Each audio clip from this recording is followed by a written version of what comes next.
Once upon a time, in a large forest, there lived a woodchopper, his wife, and their 2 children, Hansel and Gretel. It was a beautiful forest full of trees, flowers, butterflies, and streams. Matter of fact, there was just one thing missing. Food. I must have food. Food? Food isn't everything, dear. No, but it's something. But we have the trees, the flowers, the butterflies, the streams. What more could a body want? A square meal, that's what. Okay, spoil sport. Now, you might think that in a forest as big as this one, the woodchopper would be able to bring back some game for the table. But a curious thing happened to him when he went out. He just couldn't pass a tree without chopping it down. Well, I mean, after all, a woodchopper is to chop wood. So, each night the woodchopper would come home with lots of logs, but no food. And what good are logs? You can't eat them. Who says? Yummy. Anyone for roast leg of log?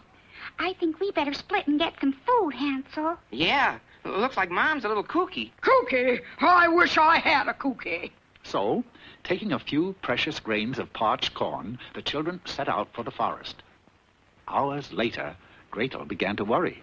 When we found food, how do we find our way back? Easy. Remember those grains of parched corn? Well, I've been leaving them as a trail so we can find our way home. Some neat plan, huh? That plan is for the birds. And so it was. The birds had eaten all the corn. Hopelessly lost, the children wandered about until Hansel suddenly bumped into something that wasn't a tree. Watch your step, stupid. You bumped right into that gingerbread house. Gingerbread house? Oh, isn't it cunning? Cunning? It looks good enough to eat. Have a piece of shutter. I'm more of a shingle and doorman myself. And in a few minutes, Hansel and Gretel had eaten a big hole in the little house. Then, suddenly... Nibble, nibble like a mouse. Who is nibbling at my house? There's always a catch. You're a wicked witch, aren't you? Well, yes. And you got all kinds of magic powers, true? Well, no. You can't breathe fire and smoke? Nope. I just get dizzy. You can't summon up demons? I don't know. Hey, you demons! Tweet! You got no magic powers at all? Well, there is one thing I'm pretty good at.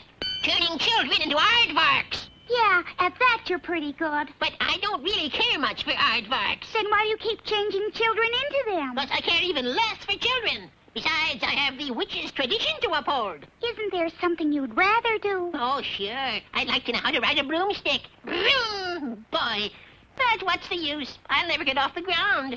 If I show you how to ride a broomstick, will you change Hansel back again? Of course, of course. But you aren't even a witch. Oh, come now. There's a little bit of the witch in all of us girls. Give me the broom.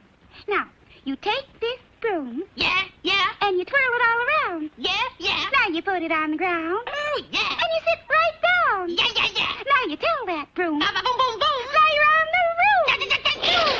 And sure enough, Gretel began to fly. Now me.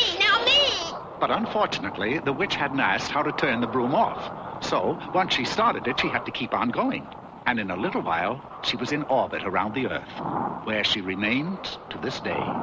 But she did keep her word, for as soon as she had gone, Hansel turned back into himself. And so did aardvarks all over the world. In fact, aardvarks might have become extinct if it weren't for the fact that some aardvarks decided that they'd be happier remaining aardvarks. At any rate, Hansel and Gretel packed up the rest of the witch's house and started off.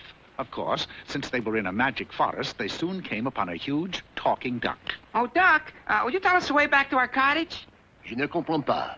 Yes, unfortunately, this was a French talking duck. But he indicated that the children were to get on his back, and down the river they went. After a long while, the duck said, Et voilà, nous avons arrivé. which is French for end of the line. Oh, joy! Home again! For there, sitting on a log, was their father, not with his axe, but with a musket.